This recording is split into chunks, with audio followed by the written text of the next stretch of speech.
beasts, aren't they? Chuffed to bits. The smallest little thornback. I'm just concentrating on not losing the rod over the side. And its eyes. It's got amazing eyes. Doggy in the boat. Golden mullet. There's a bit of weight to that, you know. And that's what we want, don't we? We don't want the same all the time.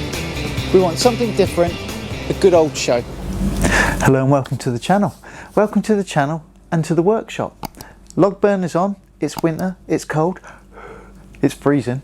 What are we up to today? Well, I've been working on a series of films where we've talked about rods and reels, mainline shock leader, lead weight making, all for a balanced outfit or a fish and shore outfit, using affordable components. You know, I've not gone silly and bought really stupidly expensive stuff, but where we are now is we're going to start looking at the rigs.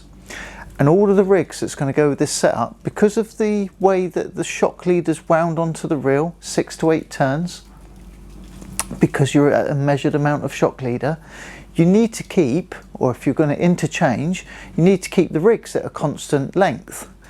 And in the same frame set that we've looked at, it's a balanced outfit to cast a 6-ounce weight. You can downgrade, you can go 4 ounce. We're looking at 5-foot rigs. 5-foot rigs, so across the board we will be looking at the mainstream rigs. Pulley, up and over, clip down and flapper. And I think if we cover those 4 bases over a succession of films interspersed with fishing with everything, it'll all come together. And by the end of the series of films, the intention is to give a balanced outlook of a set of components that you could change if you wanted to. Jibber jabbering, I know, let's get on with it. Let's make a rig. Second thought, and there's been a bit of criticism, and I'm quite happy for criticism, because criticism, if it's constructed, I'm happy to react and act on it. Too much plastic in my rigs. So if you look at things like Gemini pulley bead, the Tronics range of pulley beads, the Trident tackle, Aero pulley and Dynaform, Thermalinks, a personal favourite of my own, they're all plastic. And if you're losing rigs, the intention is to lose none, you're putting plastic out into the sea. And some people don't like that. So I've looked at this rig in particular. I'm still using my 6-ounce weight. I'm not going to apologise for the plastic that's on that. A 5-foot pulley rig with metal components made by Gemini and minimal. I put 2 beads on it because that's what makes me comfortable. It casts aerodynamically. Get that in shot. Casts aerodynamically. I'm going for a pulley setup, a pennel setup, pennel hooks. That's hooks in series, and I'll show you that in a minute. And when it all detaches, you're fishing a flowing trace. That's the rig we're going to make today. It's a very cheap rig to make because it hasn't got much to it. So I'm going to put this one to one side carefully. And I've done a little bit of preparation. So I've cut some of the line and bits and pieces. So the first thing I'm looking at is the main rig body. And for rig body, I've gone with ASSO Ultraflex. I'm smitten with this stuff. I really do like this. So I use it, a variation of it is my shock leader, and I use it for my rig bodies. This is £70. For casting a 6-ounce weight, £10 per ounce, plus a safety factor of £10, £70 shock leader. That's if you're using a 6-ounce weight. So the first thing we need to do is terminate an end. And in trying to reduce the amount of plastic, I'm going to use a Genie link. Just get that in focus there so you can see that's the packet. And I'll put links into the description and all the rest of it. But that's the component. It's just like a stainless steel clip. And for variation, usually use the Sandman knot for want of a better description. I'm just using a uni knot. So I'm going to tie this with a uni knot. And my little sausage fingers, uni knot for me isn't that easy. It's not as intuitive as the Sandman knot. I'm going to go for a 3-turn uni knot for this strength of line. There's loads of videos out there for how to tie uni knots. I'm not going to do one specific. I've got a little knot puller. Put that inside the component, and for the uni knot you have to pull in 3 directions. You have to pull that way, pull with your tooth and pull with the line. Seat the knot down. I've lubricated it already, saved you that one. And then you pull on it and then it seats itself, it sort of sets itself in. But what I tend to find, and what I do like, is it gives no line crimp. You see that? There's no distortion, no crimp. And that's a combination of that knot and that line. I particularly like that line. ASSO Ultra Flex. Okay, so we've just got one component on the end, and it's very, very simple now. And I'll show you once I put them on. A 4mm bead, trying to reduce the amount of plastic I use, I know. And a 140-pound Gemini stainless steel swivel. They haven't got a name for it. It's a size 4. And I'll get this other bead on just so I've got it on, and I'll give you a show. So that's the packaging that comes with the Gemini 140-pound swivel.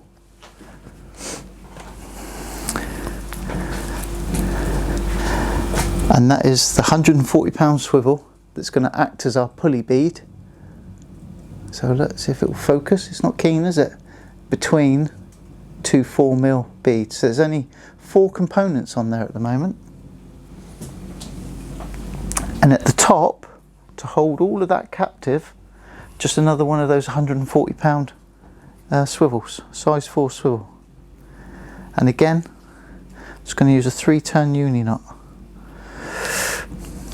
What I find hard is the tips of my fingers I'm just not as dexterous as I used to be. I used to be a locksmith years ago with very dexterous hands. You know, if you don't practice these things, you lose them. You know, you've got to keep these things up.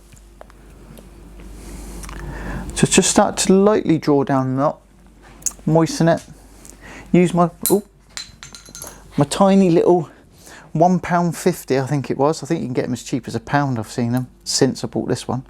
And then 3 directions. Tighten the knot down. There's dentists everywhere saying, don't use your teeth. They've lasted 50 years up till now. One of them will pop out now, you watch. Or it'll break. So that's it. A swivel at one end, a genie link at the other, 2 beads and a swivel. That's the rig body. I like to make my rigs hung. So I'm just going to go to the swivel that's in the middle. You spotted the fact that I nearly went for the wrong end, and I'm just going to clip my weight on. That gives me that rig body. Next up, I've gone for £40 amnesia. So look, focus. £40 amnesia. Very common, very practical hook snood choice. I fish the Solent, South Coast and the Solent, and this is cut to 5 foot. And the reason why I cut it the same as the rig body is once I tie it on, I'll make my adjustment when I tie the hooks. So again, another 3-turn uni knot. It's not exactly a spectator sport watching someone tie knots. And I've got to count, otherwise I'll fluff it and it'll be wrong. Just check that the knot sort of seats correctly. Moisten your knot, and in 3 directions pull down and seat the knot. It's that little bit at the end is important. I can't stress that enough. You have to seat the knot. If you've pulled it all the way down and you haven't felt it clench, it's not seated correctly.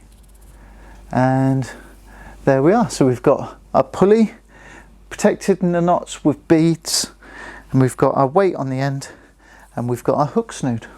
Now my choice of hooks, I'm going for a panel setup, and for this set of round of fishing that I'm planning this weekend, I'm going small hooks, small baits. smaller than I normally would. I tend to use 3/0, possibly 4/0. 3/0 tends to be a good ray size. I'm going smaller. Sakuma Manta 540s, 1/0. And for the panel hook at the top, it's a 470 Top Gun and a 1/0. So with a standard panel setup, the top hook is free running. And this is quite important. This is something that's always worth having a look.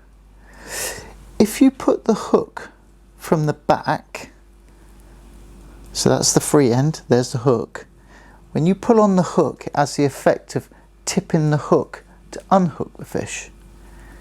If you put the line from the front to the back, when you pull on the line, it has the action of hooking the fish. My mate Stu Harris showed me that. I'd never considered it before. I wonder if I've ever lost any fish because of exactly that. I don't know. And then the bottom hook, which is a J pattern wideish mouth hook, and we are going to go for another uni knot. Try and keep it very simplistic, keep it the same.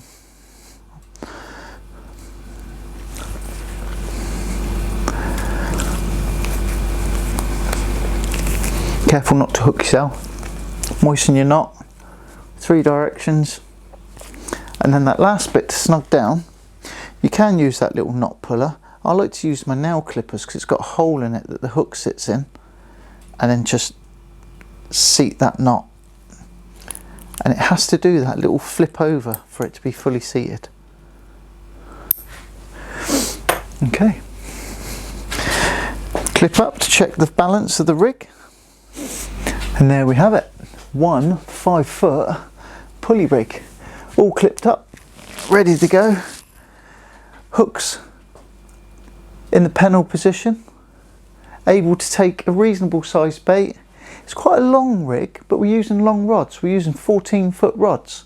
So a 5-foot rig on the end of a 14-foot rod, it's not that cumbersome. It does actually cast nicely. I have tried this rig out. That's what we're going to be fishing at the weekend. Another video will follow soon, actually fishing this rig, showing the baiting up of that pennel setup with those smaller hooks, that grip weight for the conditions we're fishing, minimal plastic. I realise there's plastic on the weight, that's the design, that's what we're using, but the actual rig itself, it's just got 2 very small beads and metal components. And there it is. Hope this has been useful. I hope you've enjoyed the video. Please like and subscribe, helps the channel loads. Follow the series if you want to see how this rig's going to fish. See the fish if we manage to catch some. There's always that if, isn't there? And yeah, I look forward to seeing you sometime soon. So from here, for now, it's goodbye. Take care, tight lines, happy fishing, and I'll see you soon. Bye for now.